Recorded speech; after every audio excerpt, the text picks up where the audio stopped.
Hi guys, இன்றைக்கி நம்ம movie ரிவ்யூவில் ஏரில்லா படத்தோடைய ரிவ்யூ தான் பார்க்க போகிறோம். இந்த படம் இப்போ தமிழ் டப்பில் அவைலபிளாக இருக்குது. மறக்காம வச்சு குட் பண்ணி பாருங்கள். இது ஒரு ரொமான்டிக் ட்ராமா மூவியாக வெளிவந்திருக்கு. இப்போ இந்த படத்துடைய கதையை பார்த்துடலாம். படத்துடைய ஹீரோயின் ரொம்ப கஷ்டப்படுற ஃபேமிலியை சேர்ந்தவங்க. இவங்க தான் பயங்கரமாக வேலை செஞ்சு தன்னுடைய குடும்பத்தை அப்படியே காப்பாற்றிட்டு இருக்காங்க. அதில் வர வருமானத்தில் அப்படியே வாழ்ந்துட்டு இருக்காங்க. இப்படி இவங்களோட லைஃப் நல்லா போயிட்டுருக்கு. திடீர்னு பார்த்தா ஹீரோவை பார்க்குறாங்க, ரெண்டு பேத்துக்கு பிடிச்சி போயிடுது. ஹீரோ பார்த்தா ஒரு பயங்கரமான பணக்காரன் அப்படின்னு சொல்லிட்டு ஹீரோயின்கிட்ட அறிமுகமாகிட்டு அதுக்கப்புறம் ஒரு லவ் ஏற்படுத்திட்டு அவர் லண்டன் போயிடுறாங்க. உடனே ஹீரோயின் ரொம்ப நாள் கழித்து நம்ம ஹீரோவை பார்த்து பேசி கல்யாணம் பண்ணிக்கலாம்னு சொல்லிட்டு அங்கே போகிறாங்க. அதுக்கப்புறம் இந்த படத்துடைய வில்லனே ஹீரோ தான்.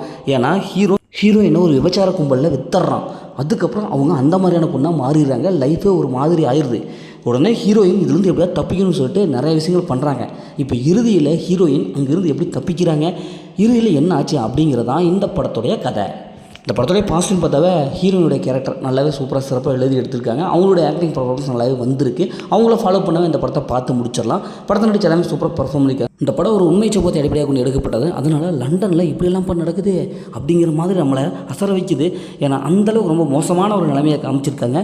ஹீரோடைய ஆக்டிங் நல்லாவே வந்திருக்கு. பிஜிஎம் பொறுத்தவரை நல்லாவே கொடுத்துருக்காங்க.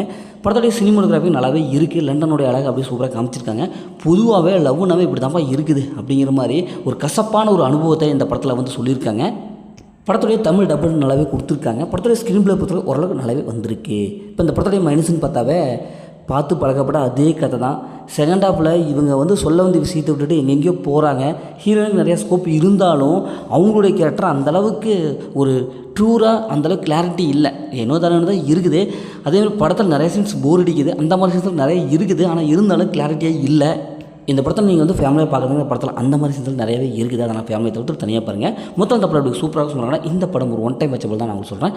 ஓகே, இதேமாதிரி அடுத்த ஒரு புதிய மூவி ரிவ்யூவில் சந்திப்போம்.